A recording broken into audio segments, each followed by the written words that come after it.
I am a sitting judge in Cuyahoga County, and my question is this. When you are elected as a judge and you are seeing cases, your number one point up there was impartiality. And we are all trained to have certain burdens of proof. In a criminal case, you must find the defendant in order to find them guilty that the case has been proven beyond a reasonable doubt, or in a civil case with the preponderance of the evidence. Not every judgeship in Ohio has a political primary. My question is, what in the world do partisan politics have to do with the election of a judge other than having already built in place a campaign structure of ward leaders, of precinct committeemen? In other words, you might have a ready-made campaign. But what in the world, for example, in Cuyahoga County, do Republican and Democratic primaries have to do with the election of the most qualified judge? Well, thank you. First of all, Judge Montgomery is a municipal judge in Shaker Heights, and she proves the rule that electing judges can be okay on a local level, for example, municipal races, because a lot of people know those judges, know the people they're voting for, and know how they perform on the bench. But to go to your question about what do parties have to do with it, one of the things that all three of us are very excited about is having both party chairs here today saying they're going to join our process. And that is really groundbreaking. And Mike Unger has done a lot of work in both Rob Frost and Stuart Garson have, as sitting lawyers, know that there is an issue here, that there's an inherent conflict. But they also know that they are here to stay. And so our hope is that we can all work together and discuss the problem and talk about the appropriate role of parties and how parties can interact with things like the Bar Association to help vet people and find the best candidates. And it really is a groundbreaking day today because of that. And I really appreciate the fact that both these guys are going out on a limb to join us, and they really are. And they're not going to give away anything. They're going to be on our task committee, and they're going to listen like we listen to groups of people who come to talk to us, but they're going to be part of the discussion. And that, I think, is fantastic for us and a real boon for the Cleveland Metropolitan Bar Association and what we're doing. I don't have anything to add to that. Well said. Okay, I have a question.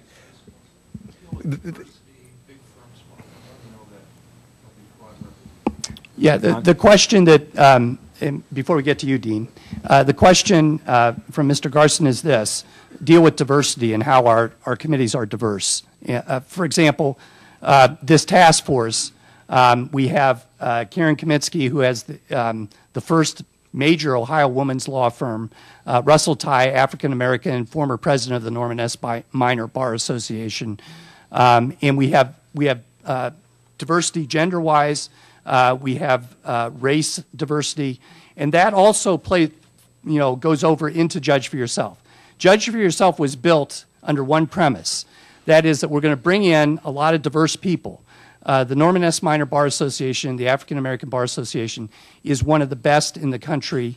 It's very distinguished background, and they participate. And they've got a separate vote. This one premise is nobody's going to give up their rights. You still vote on what you think.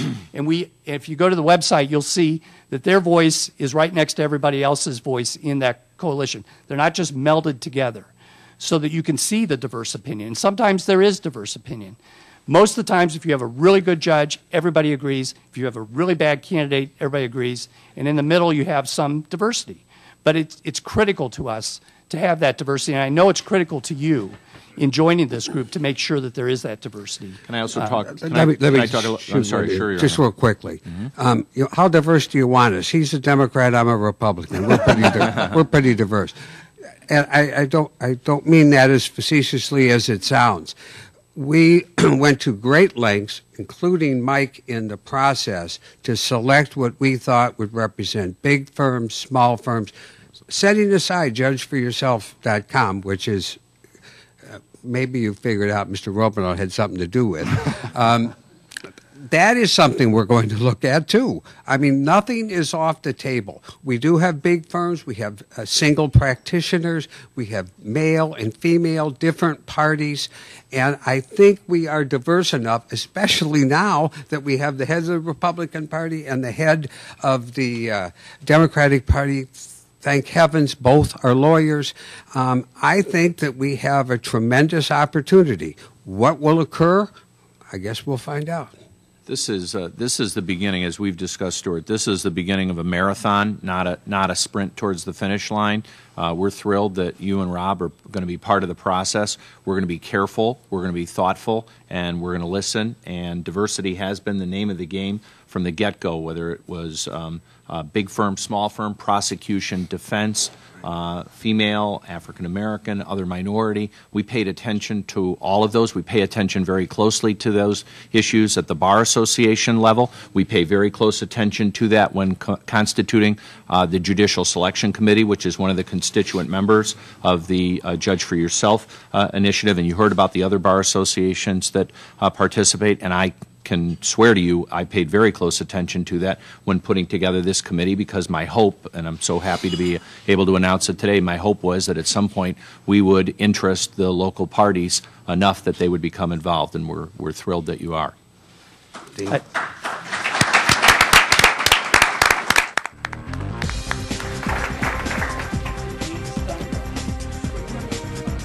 You know what, Dean, apologize, but we have a hard break here. There are orders from on high.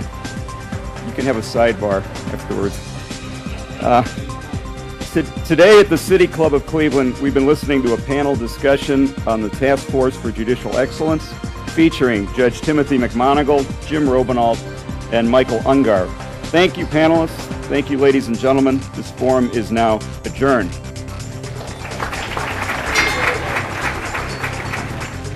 For information on upcoming speakers or for podcasts of the City Club, go to cityclub.org.